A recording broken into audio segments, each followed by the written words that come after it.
नमस्कार दोस्तों, कुछ ही दिन पहले की खबर है। कर्नाटका में अरुण वार्नेकर नाम के एक आदमी प्रधानमंत्री मोदी की जीत के लिए स्पेशल पूजा कर रहे थे। गॉडेस काली को अपना खून चढ़ाना चाह रहे थे कि गलती से उन्होंने अपनी उंगली काट दी। ये पीएम मोदी के इतने बड़े दीवाने हैं कि इससे पहले इन्होंने अपने घर के अंदर मोदी के लिए एक मंदिर भी बना दिया था। लेकिन अनफॉर्चुनेटली ये अकेले नहीं है। इन औरतों को देखिए। बीजेपी के टिकट पर तो कुत्ता भी खड़ा हो जाए हम जिता देंगे। ये सच है, अगर कुत्ता भी आएगा उसको भी जिताएंगे। ये तो फिर अंधविश्वास नहीं, भक्त हैं, अंधविश्वास नहीं है, हम भक्त हैं। अगर हमें 5,000 का सिलेंडर भी मिलेगा तो हम 5,000 का सिलेंडर लेंगे, 500 रुपए लीटर पेट्रोल ले लेंगे, बट मोदी सरकार अगेन 5,000 का सिलेंडर और 500 रुपए लीटर पेट्रोल खरीदने को तैयार हैं। ये मान चुकी हैं कि मोदी महंगाई को कंट्रोल नहीं कर सकते, लेकिन फिर भी वोट मोदी को ही देंगी। एक आदमी बीजेपी सपोर्टर को चैलेंज कर रहा है कि वो एक अचीवमेंट गिना दे मोदी की, वो नहीं गिना पा रहा। आप बीजेपी का कोई ऐसा काम बताइए अच्छा जो सब बीजेपी को वोट दे। और इस बीजेपी सपोर्टर के पास कोई जवाब नहीं है इसका। ये अपनी पैंट उतारने को भी तैयार हो जाता है मोदी के लिए, अपना प्यार जताने के लिए। 40-50 लोगों के बीच में चैलेंज दे रहा हूँ, उसका कच्चा भी फटा हुआ है, ये चेक करा दे। ये आपका पैंट उतरवाने के चक्कर में वोट दोगे बीजेपी को? अगर मेरा दे दोगे ना, चलो उतार लो, शर्त लगा लो, उतार दो मोदी जी के लिए। यूट्यूब रिपोर्टर प्रवीण गौतम ने ग्राउंड पर जाकर जब एक अंकल से बात करी इन्फ्लेशन को लेकर, तो उन्होंने कहा कि उन्होंने बनियान पहननी छोड़ दी। महंगाई मेरे हिसाब से कोई ज्यादा नहीं हुई। अब मैं 10 साल से बनियान नहीं पहन रहा, ये देखो आप। पेट्रोल के दाम को लेकर कहते हैं कि लोगों को मोटरसाइकिल की जगह साइकिलें यूज करनी शुरू कर देनी चाहिए। मतलब आम आदमी बाइक पे ना चले, साइकिल पे चल। तो किसी ने बनियान पहननी बंद कर दी, किसी का अंडरवेयर फट गया। लोग जानते हैं कि लोकतंत्र कितना खतरे में है, लेकिन फिर भी कुछ लोग यहाँ अपना वोट बदलने को राजी नहीं। वोट अभी भी मोदी को ही देंगे। इस मोदी सपोर्टर का देखो क्या कहना था। सरकार जैसा कहेगी वैसा मान लेंगे, अपने विवेक का इस्तेमाल नहीं करेंगे। तो पढ़ा लिखा होने का मतलब ये बिल्कुल भी नहीं कि हम अपने दिमाग का इस्तेमाल करना चाहिए। मतलब कुछ लोग तो अपने दिमाग का इस्तेमाल ही नहीं करना चाहते। आप लोगों को ये बातें सुनकर शायद हंसी आ रही हो, ये चीजें फनी लग रही हो, लेकिन मेरी राय में ये एक बहुत ही शॉकिंग चीज है कि कैसे देश में हजारों लाखों लोगों का इस तरीके से ब्रेन वॉश कर दिया गया है। कुछ साल पहले मैं ऐसे लोगों का मजाक बनाया करता था, इन्हें अंधभक्त बुलाकर, लेकिन काफी टाइम से मैंने ये अंधभक्त शब्द भी इस्तेमाल करना बंद कर दिया। ये हमारे ही देश के लोग हैं। अगर हमें देश को बचाना है, आगे लेकर जाना है, तो साथ में मिलकर काम करना होगा। जैसा महात्मा गांधी जी ने कहा था, समाज में किसी भी तरीके का डिवीजन नहीं हो सकता, ना हिंदू मुसलमान के बीच, ना ब्राह्मण दलित के बीच, और ना अंधभक्त और लिबरल के बीच। We the people of India, हमें यूनाइटेड रहना होगा। इन लोगों का मजाक उड़ाने से इनमें कुछ सुधार नहीं आएगा। हमें ये समझना होगा और इनको समझाना होगा कि कैसे ये मानसिक गुलाम बने। जानते हैं इस ब्रेन वॉशिंग के पीछे असलियत में कौन जिम्मेदार है? WhatsApp university. सही सुना आपने। शायद गोदी मीडिया के टीवी एंकर्स और गोदी यूट्यूबर्स को लगे कि मैं उनका क्रेडिट चुरा रहा हूं। ऐसा नहीं है, उनको भी कुछ क्रेडिट जरूर जाता है, लेकिन व्हाट्सएप यूनिवर्सिटी यहां सबसे बड़ी जिम्मेदार है। व्हाट्सएप पर जो खेल खेला जाता है ये सही में अलग लेवल का है।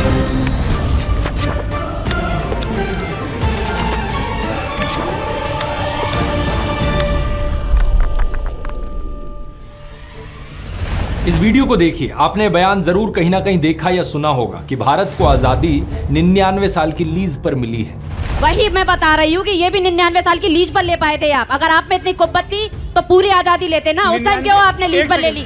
99 साल की लीज पे? हाँ, ये जो आजादी हुई है ये 99 साल की लीज पर है। भारत कंप्लीटली आजाद नहीं है। ये बीजेपी युवा मोर्चा की पॉलिटिशियन है। क्या लगता है आपको ये बात इन्हें कहां से पता चली? ऑब्वियसली व्हाट्सएप से। अफसोस की बात यह है कि व्हाट्सएप यूनिवर्सिटी एक बहुत गहरी सुरंग है, और ज्यादातर टाइम जो मैसेजेस यहां फैलाए जाते हैं वो ना सिर्फ झूठे होते हैं बल्कि इससे 10 गुना ज्यादा खतरनाक भी होते हैं। एक पूरा ऑर्गेनाइज्ड माफिया है, एक सिस्टम है जो पीछे से चलाया जा रहा है लोगों को ब्रेन वॉश करने के लिए। एग्जैक्टली ये कैसे किया जाता है इसकी आगे बात करते हैं, लेकिन इससे पहले ये समझते हैं कि गोदी मीडिया के कंपैरिजन में व्हाट्सएप 10 गुना ज्यादा खतरनाक क्यों है। इसके पीछे एक सिंपल सा कारण है। गोदी मीडिया एंकर्स को डर रहता है पुलिस केसेस और FIRs का। इस न्यूज 18 के एंकर अमन चोपड़ा को ही देख लीजिए। ये अव्वल दर्जे का बेशर्म इंसान है। वैसे तो इसका नाम अमन है, जिसका मतलब शांति होता है, लेकिन इसको अशांति फैलाने के लिए NBDSA के जाने कितने नोटिस मिल चुके हैं, फाइन भी लग चुके हैं इस पर। अपने सेठ मुकेश अंबानी का नाम ये मिट्टी में मिला रहा है, लेकिन व्हाट्सएप यूनिवर्सिटी के मुकाबले में ये पीछे क्यों रह जाता है? क्योंकि FIR का डर होता है। राजस्थान में हो रही मंदिर की डिमोलिशन को लेकर अमन चोपड़ा ने फेक न्यूज फैलाई थी। अपने प्रोग्राम में इसने कहा कि कैसे मस्जिद के गेट को जब बुलडोजर ने तोड़ा जहांगीरपुरी में, तो राजस्थान में उस वक्त की कांग्रेस सरकार ने बदला लिया राजस्थान में एक मंदिर को तोड़कर। यही झूठी खबर बीजेपी राजस्थान ने भी फैलाई थी। कई मीडिया ऑर्गेनाइजेशंस ने इस बात को फैक्ट चेक किया था और इसे झूठा साबित कर दिया था, जैसे कि क्विंट ने। असलियत में इस मंदिर को पहले तोड़ा गया था और जब ये हुआ था तब म्यूनिसिपैलिटी में बीजेपी के मेंबर्स थे। जब ये बात सामने आई तो बीजेपी राजस्थान ने तो अपना ट्वीट डिलीट कर दिया, लेकिन अमन चोपड़ा के खिलाफ 3 FIR फाइल करी गई। धर्म के नाम पर लोगों को भड़काने के लिए, कम्युनल हार्मनी डिस्टर्ब करने के लिए। राजस्थान की पुलिस अमन चोपड़ा को अरेस्ट करने भी आई थी, लेकिन फिर यूपी की पुलिस ने इंटरवीन कर लिया और अमन चोपड़ा किसी तरीके से बचकर निकल गया। अर्नब गोस्वामी का भी यही हाल है। आपने खबर सुनी होगी महाराष्ट्र के पालघर में कि कैसे 2 साधुओं और उनके एक साथी की लिंचिंग हो गई थी। इसके पीछे कारण था सोशल मीडिया पर फैली अफवाह कि वो चाइल्ड किडनैपर थे। इसके चलते पुलिस ने 101 लोगों को अरेस्ट भी कर लिया था, लेकिन इसके एकदम बाद व्हाट्सएप यूनिवर्सिटी पर एक झूठा मैसेज फैलाया जाता है। ये कहा जाता है कि इन साधुओं को तो एक्चुअली में मुस्लिम्स ने मारा। उस वक्त के होम मिनिस्टर अनिल देशमुख ने ये बात क्लैरिफाई भी करी थी कि 101 लोगों को जिनको अरेस्ट किया गया उनमें से एक भी मुस्लिम नहीं था। लेकिन इस झूठ को रिपब्लिक टीवी के एंकर अर्नब गोस्वामी ने बेशर्मी से अपने चैनल पर फैलाया। Of the killing of 2 Hindu sadhus wearing saffron clothes easily identifiable, she insists this is not communal at all. Does it make any sense to you? नतीजा ये हुआ कि अर्नब के खिलाफ एक FIR दर्ज करी गई। सेम कहानी है अमीश देवगन की, न्यूज 18 के एक और एंकर। इन्होंने बहुत ही गंदी भाषा का इस्तेमाल किया सूफी सेंट ख्वाजा मोइनुद्दीन के खिलाफ। बाद में एक अपॉलॉजी भी ट्वीट करी थी ये कहते हुए कि एक्चुअली में अलाउद्दीन खिलजी की बात करना चाह रहे थे, लेकिन बाय मिस्टेक इनके मुंह से ख्वाजा मोइनुद्दीन निकल गया। लेकिन इस चीज को लेकर इनके खिलाफ एक FIR दर्ज करी गई और सुप्रीम कोर्ट ने यह भी कहा कि इन्हें ट्रायल फेस करना होगा। एक और एग्जाम्पल देखो, सुधीर चौधरी जब ये जी न्यूज पर काम करते थे, एक बड़ा ही नॉनसेंस फ्लो चार्ट व्हाट्सएप पर वायरल हो रहा था, जिसमें एक झूठी थ्योरी दिखाई जा रही थी कि कैसे अलग अलग तरीके के जिहाद होते हैं। हार्ड जिहाद, सॉफ्ट जिहाद, कट्टर जिहाद, वैचारिक जिहाद है, इकोनॉमिक जिहाद, आर्थिक जिहाद, हिस्ट्री जिहाद, मीडिया जिहाद। सुधीर ने बड़ी बेशर्मी से इस व्हाट्सएप यूनिवर्सिटी के झूठ को अपने टीवी प्रोग्राम पर दिखाने की कोशिश करी, लेकिन नतीजा इनके खिलाफ एक FIR दर्ज हो जाती है इसको लेकर। तो गोदी मीडिया के एंकर्स अपनी तरफ से कोशिश पूरी करते हैं झूठी खबरें फैलाने की, समाज में नफरत का जहर घोलने की, रुपए के गिरने के फायदे बताते हैं, महंगाई पर सरकार को डिफेंड करते हैं। रुपए के गिरने के अगर नुकसान है तो कुछ फायदे भी हैं। युवाओं को बेरोजगारी के लिए जिम्मेदार ठहराते हैं, आम जनता को मुफ्तखोर बताते हैं, किसानों को खालिस्तानी बताते हैं। लेकिन इन सब के बाद भी ये व्हाट्सएप यूनिवर्सिटी का मुकाबला नहीं कर पाते, क्योंकि फैक्ट चेक और FIR का डर लगा रहता है। लेकिन व्हाट्सएप यूनिवर्सिटी पर जो लोग खतरनाक माफिया चला रहे हैं, उन लोगों को किसी चीज का डर नहीं है। व्हाट्सएप पर आपको मैसेज आता है किसी जानने वाले से, आप उसके झूठ को पकड़ लेते हो और बताते हो कि असली फैक्ट्स क्या है। वो आपको सिंपली जवाब में कहता है, ओ अच्छा ऐसा है, मुझे तो किसी और ने फॉरवर्ड किया था ये मैसेज। एक व्हाट्सएप मैसेज को पता नहीं कितनी हजारों लाखों बार फॉरवर्ड किया जा चुका है। कोई नहीं जानता कि सबसे पहले वो मैसेज किसने भेजा था, तो किस पर FIR करी जाएगी। अब सरकार चाहे तो इस चीज को ट्रैक कर सकती है और एक्शन ले सकती है। जैसे कि कर्नाटका में एक 32 साल के call centre employ Mohammad Azam को 50 लोगों के मॉब के द्वारा मार दिया गया था, क्योंकि व्हाट्सएप पर एक झूठा मैसेज फैला था कि वो बंदा चाइल्ड किडनैपर था। बिल्कुल वही चीज जो पालघर के केस में हुई थी। लेकिन यहां क्योंकि सरकार और पुलिस ने एक्शन लिया, तो 25 लोग जो उस भीड़ का हिस्सा थे उन्हें अरेस्ट किया जाता है और पता लगाया जाता है कि एक्चुअली में ये मैसेज कहां से निकल कर आया था। जिस व्हाट्सएप ग्रुप में ये मैसेज फैलाया गया, उस ग्रुप के एडमिन को भी अरेस्ट किया गया। तो सरकार चाहे तो इस झूठों की फैक्ट्री को तुरंत बंद कर सकती है, लेकिन प्रॉब्लम पता है क्या है? चिंगारी कोई भड़के तो सावन उसे बुझाए, सावन जो आग लगाए तो उसे कौन बुझाए। जब इस व्हाट्सएप माफिया को चलाने वाला खुद बीजेपी IT सेल है, तो बीजेपी की सरकार उसे क्यों रोकेगी? सिंगापुर के एक न्यूज चैनल ने हाल ही में एक डॉक्यूमेंट्री निकाली थी, जिसमें उन्होंने बीजेपी IT सेल के एक एम्प्लॉय का इंटरव्यू किया था। सुनिए उसका क्या कहना था। मेरा नाम अनिल कुमार, मैं बीजेपी IT सेल में काम करता हूँ। एक टीम होती है कमेंट सेक्शन में जो कमेंट करती है, और हमारा मेन काम होता है उस टीम का शायद डिफेम का। वो चीज़ें अपलोड करते हैं, उन्हीं के कमेंट सेक्शन में हम जाके उनको डिफेम करते हैं। ये माफिया सीधा ऊपर से ऑपरेट किया जा रहा है। हाल ही में एक झूठी प्रोपेगेंडा फिल्म आई थी केरला स्टोरी नाम से। इस फिल्म में कहा गया था 32,000 हिंदू और क्रिश्चियन लड़कियों ने केरला से जाकर आईसिस को ज्वाइन किया। मैंने इस पर एक पूरा अलग से वीडियो बनाया था इसके प्रोपेगेंडा को डिबंक करते हुए। झूठ पकड़े जाने के बाद फिल्म बनाने वाले लोगों ने खुद कहा कि इनके पास कोई सोर्सेज नहीं थे अपने क्लेम को बैकअप करने के लिए। 32,000 एक झूठा नंबर था और असली फिगर यहां पर सिर्फ 3 था। सुप्रीम कोर्ट ने भी फिल्म के प्रोड्यूसर को कहा कि फिल्म के पहले एक डिस्क्लेमर चलाया जाए कि ये सिर्फ एक फिक्शनलाइज्ड अकाउंट है, यानी ये कहानी असली नहीं है। लेकिन प्रधानमंत्री मोदी ने खुद इस झूठे नफरतखोर प्रोपेगेंडा को प्रमोट किया अपनी इलेक्शन स्पीच में। आतंकी साजिश पर बनी फिल्म ये केरला स्टोरी की इन दिनों काफी चर्चा है। मैं बार बार पीएम मोदी को कहता हूं, थोड़ी मर्यादा रखिए, क्योंकि आपकी हरकतें देखकर हमें सेकंड हैंड एम्बैरेसमेंट फील होती है। लेकिन अब इस फिल्म को दूरदर्शन पे भी स्क्रीन किया गया। होम मिनिस्टर अमित शाह भी अपने एक भाषण में खुद की तारीफ कर रहे थे कि कैसे उनके बीजेपी आईटी सेल के पास काबिलियत है किसी भी झूठ को पूरे देश में फैलाने की। जनता के अंदर पहुंचाने का, चाहे खट्टा हो, चाहे मीठा हो, चाहे सच्चा हो, चाहे झूठा हो, ये काम कर सकते हैं। मगर वो इसलिए हो पाया कि हम 32 लाख व्हाट्सएप का एक ग्रुप बनाकर खड़े थे, तब जाकर इंटरनेट का काम हुआ। तो जब प्रधानमंत्री मोदी और होम मिनिस्टर अमित शाह खुद ही ऐसी हरकतें करेंगे तो ये क्यों रोकेंगे व्हाट्सएप यूनिवर्सिटी को? इस माफिया को किसी ने रोका नहीं, इसलिए अब ये एक हैवान बन चुका है। बिना किसी देरी के आइए अब इसे गहराई से समझते हैं। व्हाट्सएप माफिया के मेनली 4 डिपार्टमेंट्स हैं और ये चारों डिपार्टमेंट्स हिंदुओं को अपना निशाना बनाते हैं। आप पूछोगे ऐसा क्यों? इसके पीछे एक बड़ा सीधा कारण है। किसी भी तानाशाह को अगर देश को डिक्टेटरशिप बनाना है तो उसे देश की मेजॉरिटी कम्युनिटी पर अपना कंट्रोल जमाना होगा। जो भी देश में मेजॉरिटी कम्युनिटी के लोग हैं उन्हें ब्रेन वॉश करना होगा। जर्मन डिक्टेटर हिटलर का एग्जाम्पल लो तो उसने एथनिक जर्मन आर्यंस को अपना निशाना बनाया था। उस वक्त वहां की मेजॉरिटी कम्युनिटी। इन्हें ब्रेन वॉश करने के लिए एक झूठा डर का माहौल बनाया ज्यूज को लेकर। ये कहा कि देखो ज्यूज से देश को कितना बड़ा खतरा है और भड़काया इन्हें। पाकिस्तानी डिक्टेटर का एग्जाम्पल लेकर देख लो, जिया उल हक। पाकिस्तान में मेजॉरिटी कम्युनिटी सुन्नी मुस्लिम्स की है तो उन्हें निशाना बनाया गया और नफरत फैलाई गई हिंदूज, क्रिश्चियंस, शिया मुस्लिम्स और अहमदिया मुस्लिम्स के खिलाफ। मेजॉरिटी कम्युनिटी को धर्म के नाम पर भड़काकर उनका ब्रेन वॉश करना है। बीजेपी के जो आइडियोलॉजिकल रोल मॉडल्स हैं वो सावरकर और गोलवलकर जैसे लोग रहे हैं। मैंने एक पिछले वीडियो में आपको बताया था कि कैसे ये दोनों ही हिटलर के सेल्फ डिक्लेयर्ड फैन बॉयज थे। इनकी राय में हिंदू, सिख्स, बुद्धिस्ट और जैन्स तो सब हिंदूज थे और मुस्लिम्स और क्रिश्चियंस एक्सक्लूडेड थे। सावरकर और गोलवलकर जैसे लोगों का यहाँ एक और भी एजेंडा था। उन्हें मनुस्मृति बुक बड़ी पसंद आती थी जो बहुत ही कास्टिस्ट चीजों से भरी हुई है। देश के संविधान को बनाने वाले डॉक्टर BR अम्बेडकर ने इस किताब को जलाया था। तो व्हाट्सएप का ये माफिया यहाँ पर हिंदुओं को टारगेट करता है, प्रेफरेबली अपर कास्ट हिंदू लोग। अब ब्रेन वॉश करने के यहाँ 4 डिपार्टमेंट्स क्या हैं, इन्हें एक एक करके समझते हैं। पहला डिपार्टमेंट है रेशियल या रिलीजियस प्राइड। एक आम आदमी को बहकाने के लिए शुरुआत से नफरतखोर मैसेजेस काम नहीं करेंगे। शुरू के मैसेजेस प्राइड पर फोकस करेंगे ताकि आप इनके जाल में फंसो। आपको एहसास दिलाया जाएगा कि आपको अपनी नस्ल पर गर्व होना चाहिए।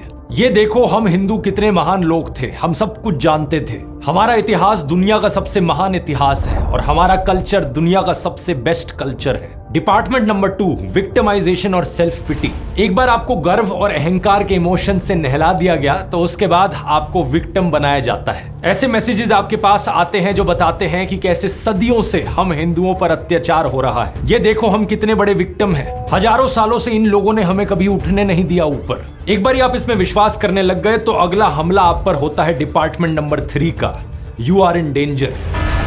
आप पर ना सिर्फ सदियों से अत्याचार हो रहे हैं बल्कि आप आज अभी भी खतरे में हो। हर हफ्ते हर दिन आप पर झूठे मैसेजेस की बौछार करी जाती है। ये देखो ये आपके घरों के अंदर आपको मार देंगे, ये देखो वहां पर क्या हुआ, ये देखो वहां पर कैसे साधुओं को मार दिया, आपके साथ भी हो सकता है किसी दिन। और कौन है ये लोग जो आपके पीछे पड़े हैं? ये मुस्लिम्स हैं, क्रिश्चियंस हैं, खालिस्तानी हैं और जो आदमी एंटी बीजेपी है वो सब इनके साथ मिले हुए हैं। कांग्रेस, आम आदमी पार्टी, सारी ऑपोजिशन पार्टीज, वामपंथी, टुकड़े टुकड़े gang, George Soros, Pakistan, China, USA, Russia, सारी इंटरनेशनल एजेंसी सब आपके खिलाफ हैं। आप खतरे में हो। और जब ये डर आपके अंदर भर दिया जाएगा, इस डर को बचाने के लिए आएगा डिपार्टमेंट नंबर 4, मोदी की कल्ट ऑफ पर्सनैलिटी। कौन आपको बचाएगा? मोदी जी आपको आकर बचाएंगे। मोदी जी हमारे लॉर्ड एंड सेवियर हैं। व्हाट्सएप मैसेजेस पर आपको एहसास दिलाया जाएगा कि मोदी कोई इंसान नहीं, वो तो कृष्ण के अवतार है, राम के अवतार हैं। किसी भी इलेक्शन से एकदम पहले स्पेशली ये 3rd और 4th डिपार्टमेंट सबसे ज्यादा एक्टिवेट होते हैं। आपके पास व्हाट्सएप मैसेजेस आएंगे, अगर हिंदुओं को बचाना है तो सिर्फ बीजेपी को ही वोट दो। जस्टिफिकेशन क्रिएट करने के लिए अनगिनत झूठी कहानियां रची जाएंगी। तो शॉर्ट में एक बारी फिर से आप क्रोनोलॉजी समझिए। डिपार्टमेंट 1, आप हिंदू महान हो। डिपार्टमेंट 2, आप पर सदियों से जुल्म होता आया है। डिपार्टमेंट 3, आप खतरे में हो। और डिपार्टमेंट 4, मोदी और बीजेपी आपको आकर बचा लेंगे। यहाँ जिस इमोशन के रोलर कोस्टर पर आपको भेजा जा रहा है, ध्यान दो कितना खतरनाक है वो। पहले प्राइड का इमोशन, एरोगेंस, अहंकार, फिर सेल्फ पिटी, फिर नफरत और फियर, डर। कोई हैरानी की बात नहीं कि ये सब सुनने के बाद एक आम इंसान मानसिक गुलाम बन जाता है। और यही चीज दोस्तों हिटलर के समय में भी होती थी। हालांकि उस वक्त कोई व्हाट्सएप नहीं था, लेकिन अखबार, रेडियो और फिल्मों के माध्यम से यही 4 डिपार्टमेंट्स का इस्तेमाल किया जाता था लोगों को ब्रेन वॉश करने के लिए। पहला, इन सभी जर्मन आर्यंस को कहा जाता था कि आपकी नस्ल कितनी महान है, आप कितने महान लोग हो, आप सबसे उच्च जाति की प्योरेस्ट रेस हो। दूसरा, लेकिन आज आप देखो कितने बड़े विक्टिम हो, हमारी इकोनॉमी का सत्यानाश हो गया है, हमारा देश कितनी मुसीबतों से गुजर रहा है और इस सब के लिए जिम्मेदार हैं वो यहूदी लोग। तीसरा, आप खतरे में हो, देखो वो ज्यूज आकर हमारे देश को खत्म कर देंगे, वो आपके घरों में घुसकर आपको मार देंगे। और चौथा, डरने की कोई बात नहीं, हमारे सुप्रीम लीडर आकर हमें बचा लेंगे। ये हिटलर हमारे भगवान के अवतार हैं जो सारी परेशानियों से मुक्ति दिलाएंगे। एक से बढ़कर एक स्ट्रैटेजी जो उस समय इस्तेमाल करी जाती थी दोस्तों, आप देखोगे कि कैसे आज व्हाट्सएप के जरिए आपको ब्रेन वॉश करने के लिए इस्तेमाल करी जा रही है। और डिटेल में जानना है, चैट जीपीटी से पूछकर देखो हिटलर ने अपने देश में कैसे मेजॉरिटी कम्युनिटी को ब्रेन वॉश किया। पॉइंट बाय पॉइंट आंसर मिलेगा, बहुत बढ़िया जवाब मिलेंगे। काउंटर क्वेश्चन भी करके देखना और गहराई से समझने के लिए इस चीज को। चैट जीपीटी दोस्तों एक बहुत ही बढ़िया आर्टिफिशियल इंटेलिजेंस का टूल है जिसे आज के दिन बहुत सारी नई चीजें सीखने के लिए इस्तेमाल किया जा सकता है। अपनी पढ़ाई में, अपने काम में, अपने बिजनेस में इसका इस्तेमाल किया जा सकता है दुगनी स्पीड से काम करने के लिए। मैंने ध्रुव राठी एकेडमी पर पूरा एक मास्टर चैट जीपीटी का कोर्स बनाया है, अगर आपने अभी तक नहीं देखा है तो। इस कोर्स में मैंने डिटेल्ड तरीके से समझाया है कि कैसे आप चैट जीपीटी का इस्तेमाल कर सकते हैं अपनी जिंदगी ट्रांसफॉर्म करने के लिए। इस कोर्स को लेने के बाद आप जान जाएंगे कि गूगल सर्च को इस्तेमाल करना कैसे पुराने जमाने की एक चीज बन गई है। कोई भी सवाल हो आपके दिमाग में, किसी भी चीज को बेहतर समझना हो, किसी भी काम में मदद चाहिए हो, आप देखोगे कि कैसे चैट जीपीटी एक बेहतर टूल है उसके लिए। कूपन कोड इस्तेमाल कीजिए WORK40 इस कोर्स पर 40% ऑफ पाने के लिए। इस कोर्स का लिंक यहाँ इस QR कोड को स्कैन करके मिल जाएगा या फिर नीचे डिस्क्रिप्शन में भी मिल जाएगा, जरूर जाकर चेकआउट करना। अब अपने टॉपिक पर वापस आते हैं। जब ये प्रोसेस एक बारी खत्म हो गया तो इसके बाद बस व्हाट्सएप का रेगुलर डोज चाहिए होता है। एक व्हाट्सएप मैसेज सुबह आएगा, एक व्हाट्सएप मैसेज शाम को आएगा, यही चीजें बार बार रिपीट होती रहेंगी। फिर किसी की बनियान उतरे, किसी का अंडरवेयर फटे, 500 रुपए का पेट्रोल हो, 5000 का सिलेंडर हो, बेरोजगारी हो, मणिपुर जले, हसदेव जंगल कटे, लद्दाख पर खतरा हो, किसान को MSP ना मिले, देश पर लगा पूरा कर्ज 205 लाख करोड़ पर पहुंच चुका हो, सरकारी स्कूल खराब हो, उसे कुछ फर्क नहीं पड़ता। वो बस यही कहेगा कि जो भी हो वोट तो मैं मोदी को ही दूंगा। कांग्रेस चाहे अपने मैनिफेस्टो में कितनी भी अच्छी चीजें डाल ले, बीजेपी अपने मैनिफेस्टो में चाहे कितने भी जुमले डाल ले, वो वोट फिर भी मोदी को ही देगा। क्यों? क्योंकि इस व्हाट्सएप माफिया ने उसे मानसिक गुलाम बना दिया है। उसे ये एहसास दिला दिया है कि एक मोदी ही तो है जो तुझे आकर बचाएगा। चीजों को और गहराई से समझने के लिए, ठोस सबूतों और उदाहरणों के साथ समझने के लिए हमें इन चारों डिपार्टमेंट्स को और डिटेल में जानना जरूरी है। पहले डिपार्टमेंट से अगर शुरुआत करें तो उसमें किस तरीके के झूठ फैलाए जाते हैं। इस डिपार्टमेंट में आप ग्रेट भरत मुनि के बारे में नहीं सुनोगे जिन्होंने नाट्य शास्त्र कंपोज किया था। ना ही आप पढ़ोगे जैन साधु आचार्य हेमचंद्र के बारे में जो कि एक महान मैथमेटिशियन और लिंग्विस्ट थे। ना आपको कोई ऐसा मैसेज मिलेगा जो हमारे महान इंडियन एस्ट्रोनॉमर आर्यभट्ट से इंस्पिरेशन लेने को कहेगा, क्योंकि वो साइंटिस्ट थे और साइंस को अगर इस गेम के बीच में ले आए तो बड़ी दिक्कत हो जाएगी। हमारे बहुत से एंशिएंट फिजिशियंस जैसे कि ऋषि चारक, जिन्होंने चारक संहिता लिखी थी, जिनसे हम इंस्पिरेशन ले सकते हैं कि देश को हम एक मेडिकल रिसर्च का पावर हाउस बनाएं। लेकिन नहीं, हमें लोगों को धर्म के नाम पर प्राइड की फीलिंग देनी है। तो इस व्हाट्सएप यूनिवर्सिटी में मेजरली आपको रिलीजन, माइथोलॉजी और राजाओं की कहानियां सुनने को मिलेंगी। और यहाँ पर भी रामायण और भगवत गीता जैसे स्क्रिप्चर्स की अच्छी चीजें आपको नहीं पढ़ाई जाएंगी। आपको ये नहीं बताया जाएगा कि भगवान राम की तरह हम्बल कैसे बनना है या अहंकार को कैसे खत्म करना है। बस प्राइड, प्राइड और प्राइड, सिर्फ गर्व और अहंकार आपके अंदर जगाया जाएगा। इसके लिए आपको झूठे मैसेजेस भेजे जाएंगे जिसमें कहा गया हो कि वेदास में तो सब कुछ लिखा था, कोरोना वायरस का क्योर वहां था, कैंसर का क्योर वेदास में मौजूद था, टेस्ट ट्यूब बेबीज हजारों साल पहले हिंदुओं के देखने को मिलते थे, सब कुछ हमारे हिंदू स्क्रिप्चर्स में था और ये एक अमेरिकन यूनिवर्सिटी ने भी साबित किया है। ऐसे ही वो मैसेजेस लिखे आते हैं। ये मत पूछना कि कौन सी यूनिवर्सिटी, कौन से रिसर्चर और इसके पीछे सबूत क्या है। इन चीजों पर सवाल मत करना, नहीं तो आप एंटी हिंदू बन जाओगे। साइंस इज डोप जैसे यूट्यूब चैनल्स हैं जो इन स्यूडो साइंटिफिक क्लेम्स को डिबंक करते हैं, इन झूठों को पकड़ते हैं। लेकिन ऐसे झूठ पकड़ना आसान नहीं है क्योंकि व्हाट्सएप माफिया फिर आपको ही एंटी हिंदू घोषित कर देता है। लाला रामदेव जो कोरोनिल के नाम पर हिंदुओं को बेवकूफ बनाते हैं, 3 दिन के अंदर 69% रोगी नेगेटिव हो जाएं, 7 दिन के अंदर 100% रोगी नेगेटिव हो गए। ये बहुत बड़ी बात। रिपोर्ट्स आई हैं कि उनके शहद में चाइनीज सिरफ मिला होता है। गलत एड्स वो छापते हैं, लेकिन क्योंकि वो बीजेपी की साइड पर है और यहाँ किसी भी तरीके से वो प्राइड की फीलिंग जगाई जा रही है, उन्हें काम करने दिया जाता है। लेकिन अगर एक पढ़े लिखे हेप्टोलॉजिस्ट डॉक्टर AB फिलिप्स यहाँ पर रिसर्च, एक्सपेरिमेंटेशन और एम्पेरिकल एविडेंस की बात करेंगे तो उन पर आरोप लगाया जाता है एंटी हिंदू होने का। इसके कई सारे उदाहरण मौजूद हैं। जग्गी वासुदेव जो प्राउडली कहते हैं कि उन्होंने कोई हिंदू स्क्रिप्चर्स नहीं पढ़े। Somebody who reads a book and talks that is plagiarism. I read no book. If somebody says this is not what is in a book, I will say please correct the book. I have not read the Gita, so I really have not. My own vision has never failed me.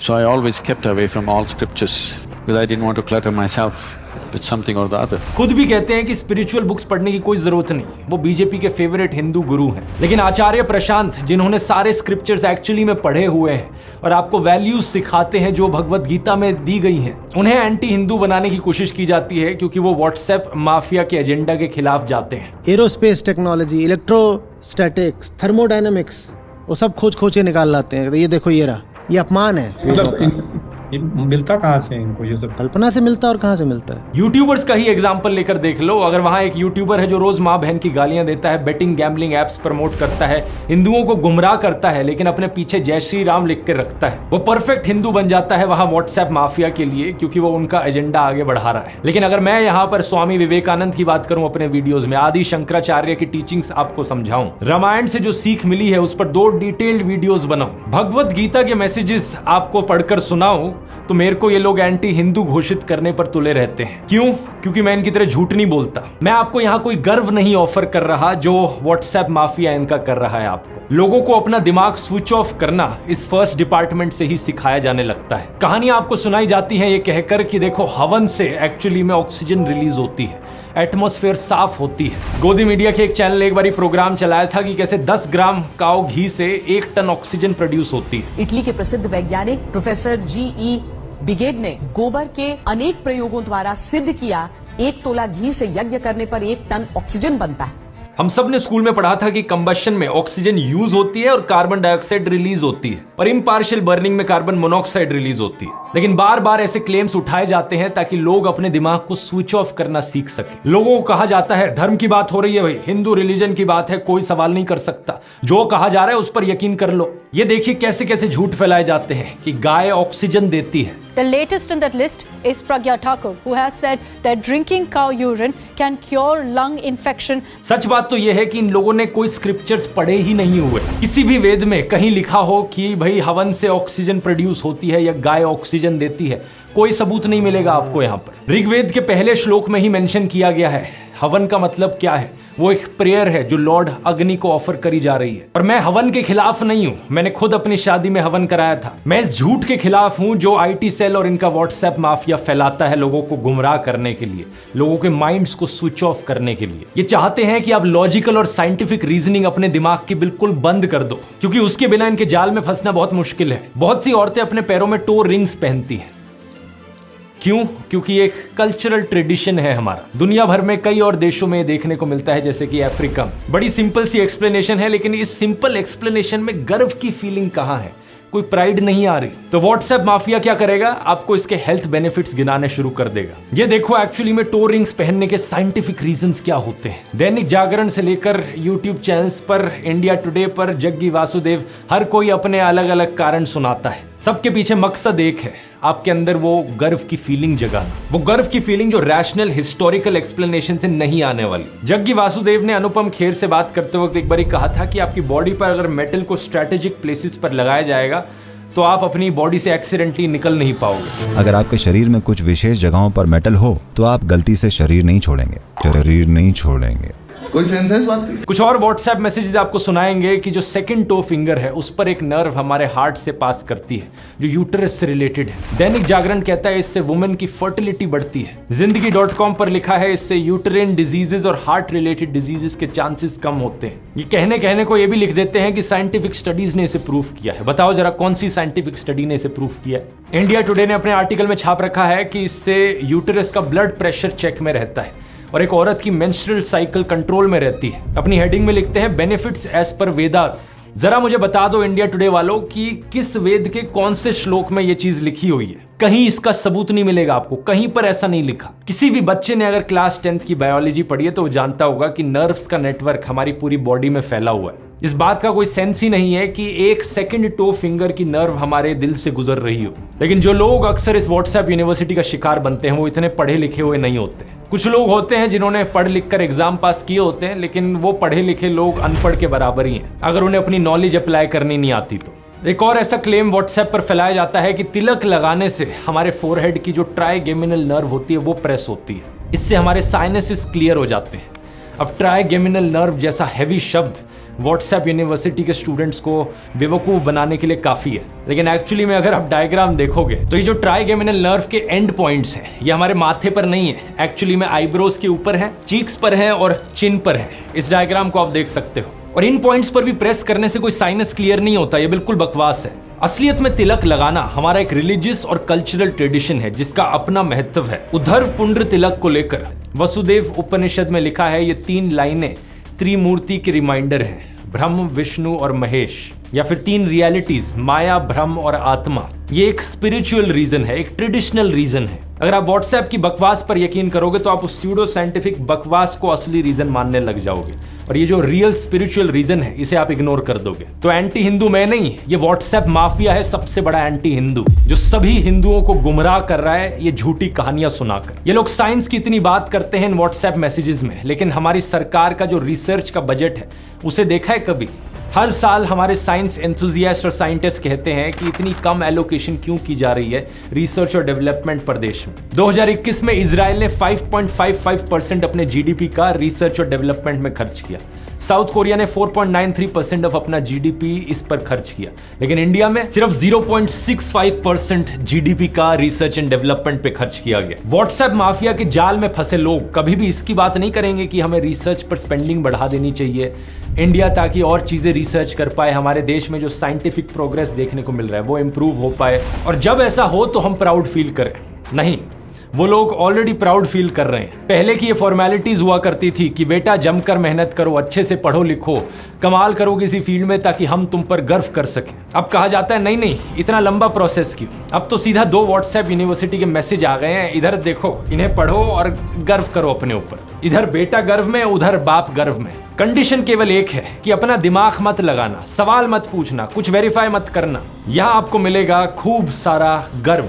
इस mafia के 2nd, 3rd और 4th department को गहराई से अगले videos में समझते हैं दोस्तों, और जब तक हमारा ये पूरा टूर खत्म होगा हम इस माफिया की धजिया उड़ा देंगे। लेकिन बाकी वीडियोस का ज्यादा इंतजार करने की जरूरत नहीं, क्योंकि अभी से ही हम अपना काम शुरू कर देते हैं दोस्तों। आइए साथ में मिलकर इस व्हाट्सएप यूनिवर्सिटी की ईंट से ईंट बजाते हैं। मैंने सुना है कि बीजेपी आईटी सेल में करीब 10,000 के आसपास लोग हैं जो इस पूरे माफिया को चला रहे हैं, लेकिन हम लोग दोस्तों साथ में मिलकर 1.5 करोड़ से ज्यादा लोग हैं। बीजेपी आईटी सेल वाले तो मजदूरी के लिए काम करते हैं, कुछ चंद पैसों के लिए, लेकिन हम लोग ये काम करते हैं क्योंकि हमें भारत माता से प्यार है। हम लोग अपने देश के लोकतंत्र को बचाना चाहते हैं और अपने देशवासियों को इस ब्रेन वॉश से बचाना चाहते हैं। इसलिए सीधा सीधा प्लान है दोस्तों। स्टेप 1, मेरे व्हाट्सएप चैनल को जाकर ज्वाइन करो। ये QR कोड है, स्कैन कर सकते हो इसे, या इसका लिंक नीचे डिस्क्रिप्शन में भी मिल जाएगा। ज्वाइन करने के बाद बेल आइकन पर जरूर दबाना ताकि जब भी मैं व्हाट्सएप मैसेज भेजूं आपको वो मैसेज मिल जाए। स्टेप 2,